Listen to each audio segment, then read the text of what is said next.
Buongiorno, sono Anna Micelli, sono nata a Gemona del Friuli il 6/12/1974 e da genitori resiani. Ho vissuto, diciamo, la gran parte della mia vita qui. I miei concittadini mi hanno dato fiducia e dal 2019 sono sindaco anche della mia comunità.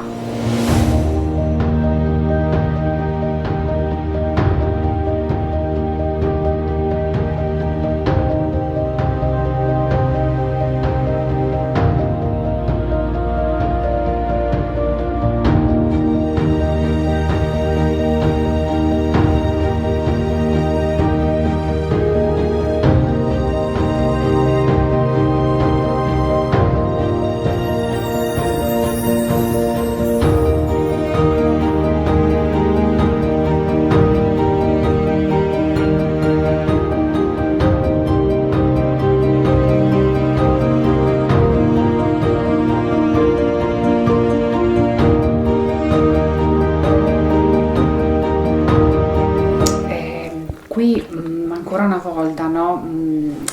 I resiani hanno sempre avuto un modo di stare al mondo e di vivere la naturalità di questa valle che è così forte, no? Quando si arriva ci si emoziona sempre. Vero. Guardando il Canin in tutte le stagioni. Io tante volte penso, quando ritorno d'inverno dal lavoro e arrivo verso le 4, le 5, che ci sono questi colori, no? Legati al tramonto sul fondo imbiancato. Esiste Dio, no? Nel senso, ci sono delle emozioni legate a questa naturalità fortissime, no? Il fatto di essere rimasti così a contatto da sempre come persone che sono nate e cresciute qui con un mondo naturale così importante, e l'alzarsi con il sole, l'andare a dormire con il sole per i nostri nonni, per i nostri avi, ha sempre, dal mio punto di vista, rappresentato un modo di sentire diverso, no? E quindi quest'anima resiana, che per noi è l'anima dei vivi e dei morti, questi mondi che continuano ancora a parlarsi, con tutte le difficoltà che viviamo anche oggi nel vivere quotidiano, chiamiamolo globalizzato, noi le teniamo ancora bene in evidenza.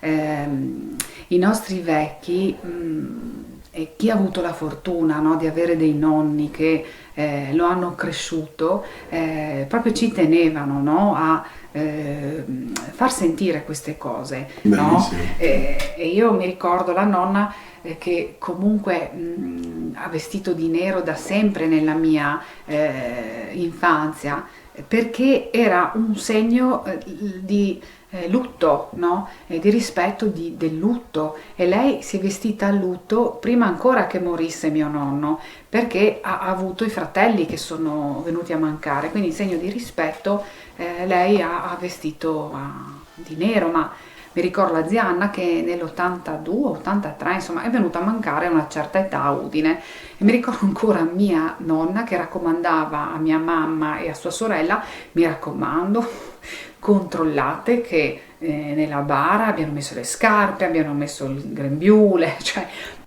molto bello questo, anche sì. il fatto che devi comunque fare la mösena, come diciamo noi, per i defunti, no? Se li sogni in un certo modo, devi comunque donare zucchero, caffè, perché non stanno così bene di là, c'è qualcosa che magari li preoccupa o non va. Scusami, il sogno mi ha colpito, questa idea del sogno, del messaggio nel sogno. Quindi la Mösena? La Mösena, La Mösena? che viene fatta subito dopo il funerale ancora oggi, che significa ritrovarsi e condividere del cibo. Una volta a casa cercavano di tenere le persone, di farle morire a casa, no? E una volta chi faceva la veglia veniva ricompensato, diciamo così, con pane e vino, perché era quello che insomma era un valore, pane e vino. Ma questo significava che portava bene al defunto, lo accompagnava, perché il passaggio doveva essere no, dato anche da queste cose. Quindi diciamo abbiamo anche mischiato sicuramente un po' il sacro e il profano. E questa era una situazione che veniva sì, continuamente rappresentata, perché poi c'era la parte buona e la parte meno buona, nel senso i buoni, i cattivi, il bene e il male esistono e esistevano anche nei rapporti tra le persone, no? certo. Il concetto del malocchio o il concetto delle bestie che dovevano essere protette e Come si quindi proteggevano gli animali? venivano benedetti, poi in tutti i sentieri che portano ai luoghi dell'alpeggio, ma non solo, una volta noi abbiamo ancora questa testimonianza e questa realtà, vivevamo nel paese di Fondovalle, lo chiamo così, Mm? poi a mezza altezza ogni comunità, ogni frazione aveva un altro nucleo abitativo che era composto dagli stavoli per vivere, chiamiamola la mezza stagione, e poi c'era l'alpeggio in estate. Ah, però. E nei tragitti, che quindi non erano sempre così semplici, diciamo questi sentieri sono sempre accompagnati da cappelle votive, da segni di croci. Mhm. Io che sono di San Giorgio, come punto di riferimento di luogo degli stavoli ho Rushis, no? E quando si arriva sulla sommità, dai nostri 490 metri arrivi a 700 e qualcosa, è stata costruita nei primi anni del Novecento dalla famiglia Valente questa cappella dedicata a Sant'Antonio, protettore Gli degli animali. animali. Il parroco ogni anno con la Coleda ai primi di gennaio, quindi venivano benedette le case. La Coleda per noi è questo momento dove anche i bambini accompagnano il parroco, Mhm. e le case vengono benedette, le famiglie in segno di buon auspicio regalano ai bambini quello che hanno. Una volta erano i frutti o la farina, e quindi ogni bambino poi portava a casa un sacchetto o delle cose che servivano, no? Il parroco benediva anche le stalle, non solo le case. Mm. Ogni anno venivano benedetti anche gli animali, non una benedizione come magari oggi ancora succede, no, generale, no? Proprio ogni realtà veniva benedetta la casa e non si poteva andare via se non si benediva anche la La stalla. stalla. Mm. E ricordo anche sempre questi momenti legati alle donne, no? Ma nel senso che hanno sempre avuto quella capacità di tenere unita la famiglia nella difficoltà, ma anche nel lavoro duro e Certo. nell'aiutarsi. E ricordo questa zia, sempre la zia Maria, che lei, siccome alla fine era rimasta sola a tirar su l'unico figlio che aveva, che era nato nel 24, quindi sì, in situazioni già difficili, lei era stata assunta per portare la ghiaia, si portava ancora comunque tutto a spalla per la costruzione di muri o Mhm. tutta la parte che portava a sé la carnizza, che nasce comunque come linea difensiva legata prima al concetto della Grande Guerra, poi durante il periodo fascista per la preparazione insomma di linee di sbarramenti Ok. difensivi.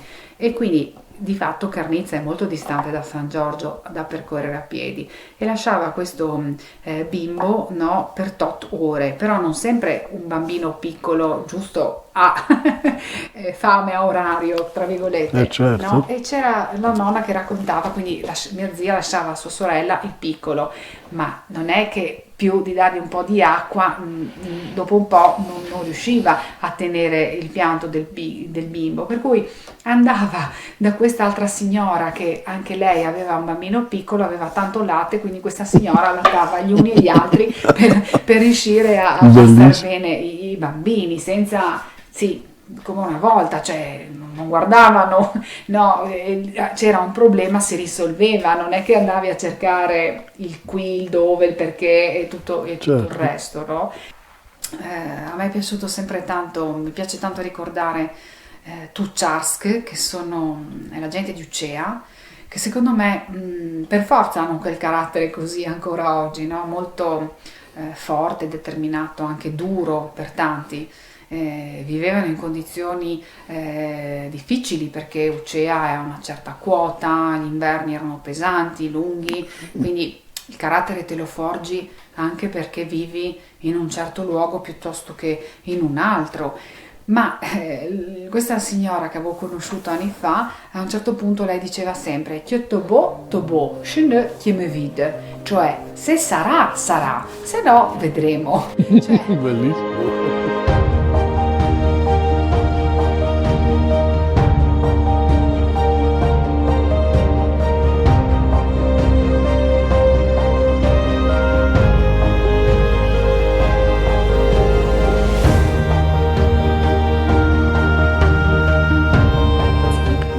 in resiano l'acqua si dice uda, no? È un legame ambivalente, nel senso che l'acqua è vita, ma è anche altro, no? E la nonna sempre diceva che il fuoco lascia almeno i muri. Quando l'acqua arriva ed è cattiva, no? Non lascia neanche Non questo. lascia nulla, no? E quindi bisogna avere paura da una parte, ma anche rispetto di ciò che è l'acqua, no? E in un ambiente così, che per fortuna ha acqua perché è vita, diventava un elemento che si intersecava con la quotidianità e con le necessità delle Certo, famiglie, no? Perché se non pioveva, allora c'era un problema sul raccolto, se pioveva troppo, no? E quanto pioveva. Ricordo ancora che sempre quando il parroco benediva le case, la mattina si andava a benedire, c'era la Santa Messa del mattino e quindi le persone portavano l'acqua a benedire. Quell'acqua benedetta in quelle giornate lì veniva portata a casa e custodita perché serviva l'acqua benedetta. Noi vero. abbiamo avuto anche dei momenti difficili con l'acqua, delle alluvioni.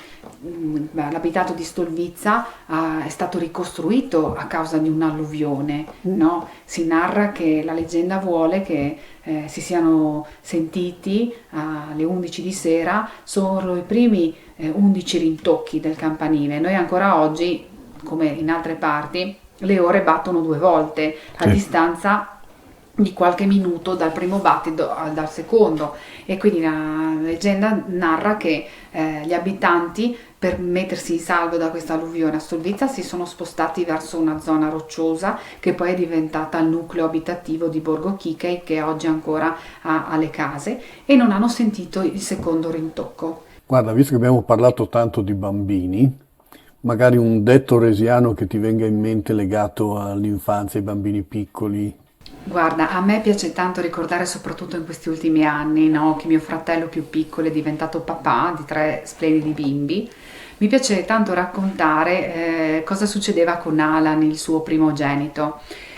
Alan ha sempre avuto dei problemi a dormire, no? Dormiva poco, e quindi di questo la sua mamma e il suo papà non erano tanto felici. Ma arrivava la nonna, la baba, no? La baba in resiano è nonna. Allora diceva a mio fratello: ma no, prendeva sto bimbo e gli diceva questo, che è un modo di dire in resiano: Dan greo mushikje, arrivano gli asinelli, che significava che il sonno stava arrivando, che questo bambino si sarebbe addormentato da lì a breve perché duiaio a mushikje. E mio fratello in questo corridoio che mi guardava e mi diceva: ma che ne so se Ostavele, ma dove si sono fermati?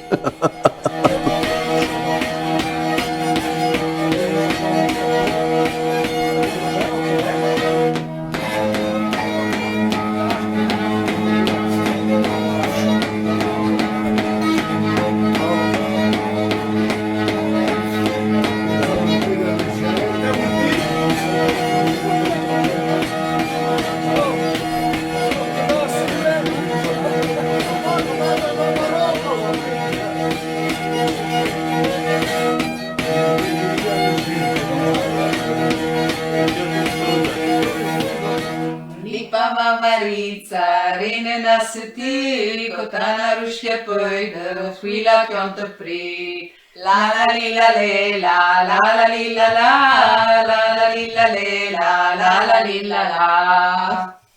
Basta.